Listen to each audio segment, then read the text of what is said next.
Assalomu alaykum hammaga. Agar bu videoni sizlar birinchi marta ko'rib turgan bo'lsanglar, men Akrom Muxtorov, Han Capital asoschisi.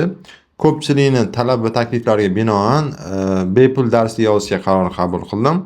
Ushbu video darsidan maksimal ravishda foyda olish uchun sizdan so'rab qo'ygan bo'lardim.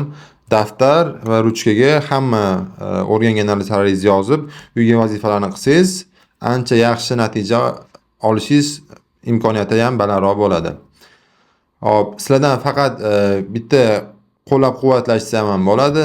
Videoga like bosinglar, kommentda yozinglar, kanalga obuna bo'linglar va tradingni o'rganayotgan yoki o'rganmoqchi bo'lgan do'stinglarga tashlab qo'yinglar. Ularga ham hammaga maksimal foyda bo'lishi uchun. Demak, unda birinchi darsni boshladik. Birinchi dars trading o'zi nima? Moliyaviy bozorlarga kiramiz va trading asoslarini o'rganamiz. Trading nima degan savolga hozir sizlar bilan javob beraman. Xo'p, undan oldin bugungi dars rejasini ko'rib olamiz. Dars rejasi trading nima va u qanaqa ishlaydi, moliyaviy bozor turlari, trading va investitsiyaning farqi nimada, tradingni boshlash uchun nimalar kerak va yangi boshlovchilarni keng qiladigan xatolarni sizlar bilan hozir birga ko'rib chiqamiz. Hop, trading o'zi nima? Yozib olinglar.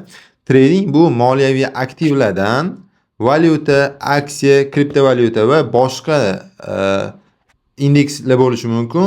Arzonroq narxda sotib olib, arzonroq narxda sotib olgandan keyin narx oshgandan keyin qimmatlagandan keyin qimmat narxda sotishga trading deyiladi. O'zi trading inglizchasiga oldi sotdi savdo degan ma'noni anglatadi. Hop, traderlarning o'zi asosiy tamoyili bor. Buy low, ya'ni narx pastda bo'lganda sotib ol, sell high, ya'ni tepada sot degan tamoyil bor. Buni o'zingizlarga qoida qilib yozib olsanglar ham bo'ladi. Trader vazifasi narx arzonligida sotib olib, qimmatligida sotishga kiradi. Hop, endi moliyaviy bozorlarning turlarini ko'rib chiqamiz. Bizda bu yoqda ko'rishingiz mumkin 4 ta bozor turlari bor. Birinchisi forex, ya'ni valyuta bozori. Hop, valyuta juftligi bir kunlik aylanmasi 7 trillion dollardan oshiq tashkil etadi va bu eng katta likvidlik bozor yig'ilgan bozor desa ham bo'ladi. Keyingisi aksiya bozori, kompaniya ulushlarini olib sotish. Google, Amazon, Tesla shunga o'xshagan kompaniyalarni, amerikanskiy kompaniyalarning aksiyasini oldi sotdi qilishga fondoviy rinek deyiladi. Hop, uchinchisi kriptovalyuta, Bitcoin hamma eshitgan, Ethereum va boshqa raqamli valyutalar savdosi ham bor. Va tovar bozori oltin, kumush va boshqa xomashyo birjalarida ham savdo qilsa bo'ladi. Hop, trading va investitsiyaning farqi nimada? Hop, bu yoqda trading va investitsiyani yonma-yon stolbetsga qo'yganmiz va buni muddatlari bo'yicha ko'rib chiqamiz. Masalan, muddat bo'yicha trading qisqa muddatli 1 sekundlikdan boshlab turib haftalik, oylikgacha savdo qilsa bo'ladi. Investitsiya bo'lsa uzoq yillar davomida investitsiya qilib boriladi muddati jihatidan. Hop, tradingning maqsadi tez foyda olish va investitsiyaning maqsadi bo'lsa boylik to'plash. Ya'ni siz o'zingiz topayotgan pulingizdan qanchadorini investitsiya qilib turib, bu yoqda yillar davomida pullar yig'sangiz bo'ladi.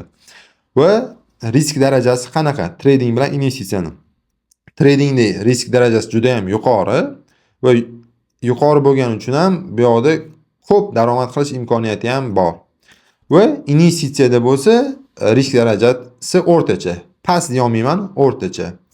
Va tahlil turi tradingda texnik tahlil asosan qilinadi va investitsiyada asosan fundamental. Fundamental degani yengilliklarni o'qib turib shunaqa tahlil qilinadi. Va vaqt sarfi deganda tradingda har kuni siz masalan bir haftada 5 kun market ochiq bo'lsa, haftada 5 kun masalan o'tirib bozor har kuni kuzatishingiz kerak bo'ladi. Tradingda bo'lsa bu passiv, ya'ni siz har kuni marketga ochib, kompyuteringizni ochib qo'yib qarashingiz shart emas. Vaqti bilan haftada bir oyda bir qarab tekshirib tursangiz ham bo'ladi. Bu hammaning o'zini xarakteriga bog'liq desa ham bo'ladi. Hop, nima uchun tradingni boshlash kerak degan savol ham to'g'ri keladi. Boshqa ishlar ham bor, biznes ham bor desanglar, tradingni nimaga aynan trading degan savolga hozir sizlarga javob beraman. Birinchidan, sizga juda ham ko'p xomashyo shart emas. Bitta kompyuter bilan internet bo'lsa bo'ldi. Nima deydi? Boshqa hech qanaqa narsa kerak emas. Xo'p. Ikkinchisi bo'lsa, bilim va ta'lim, ya'ni trading asoslarini o'rganishingiz kerak. Uchinchi bo'lib broker tanlaysiz va ishonchli brokerda ro'yxatdan o'tgandan keyin o'sha savdo qilib ishlab ketsangiz bo'ladi.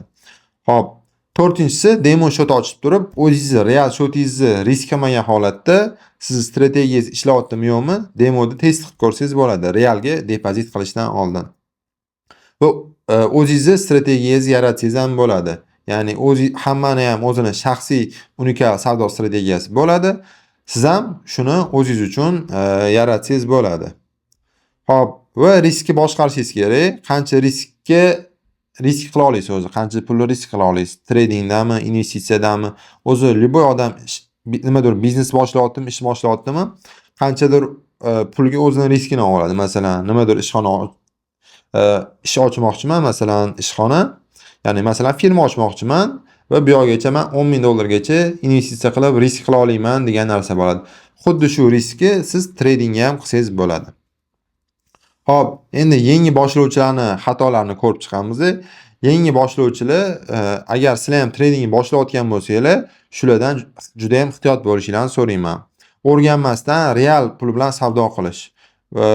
Bunaqa holatlar ko'p. O'rganmasdan turib, faqat zelka ochishni o'rganib olib turib, savdo qilib turib, juda ham ko'p pul yo'qotganlarni ko'rganmiz. Shuning uchun bundan qochishni tavsiya qilaman. Albatta, o'rganib, demoda test qilib, keyin savdo qilishni tavsiya bergan bo'lardim.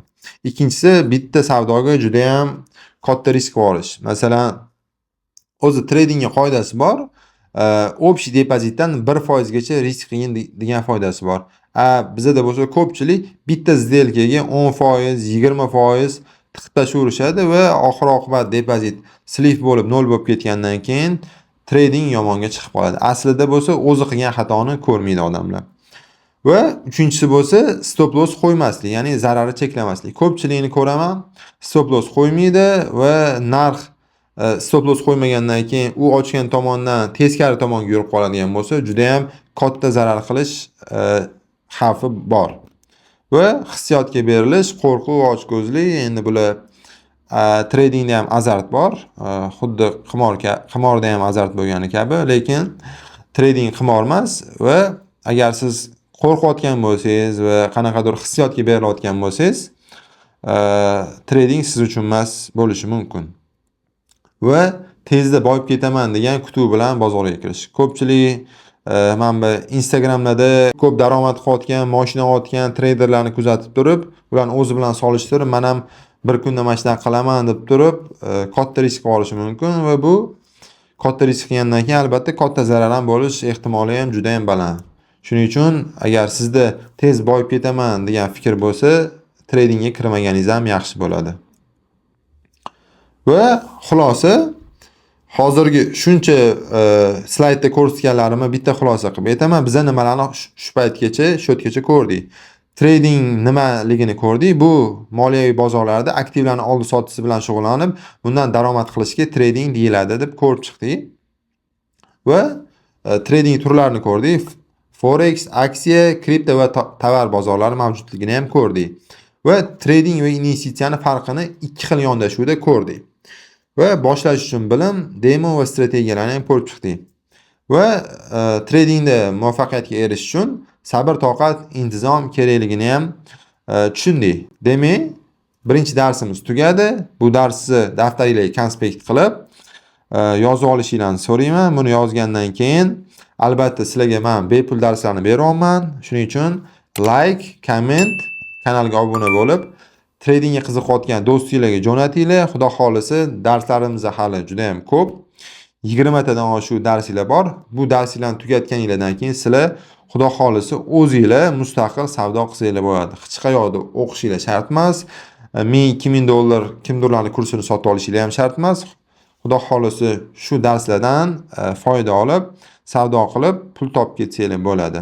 Keyingi darsda bo'lsa, platformaga tanishuvlarni ko'rsatib chiqaman. Ya'ni qaysi platformada biz savdo qilamiz, qaysi platformani yuklab olishimiz kerak, hammasini ko'rsataman. Keyingi darsda sizlarni kutib qolaman.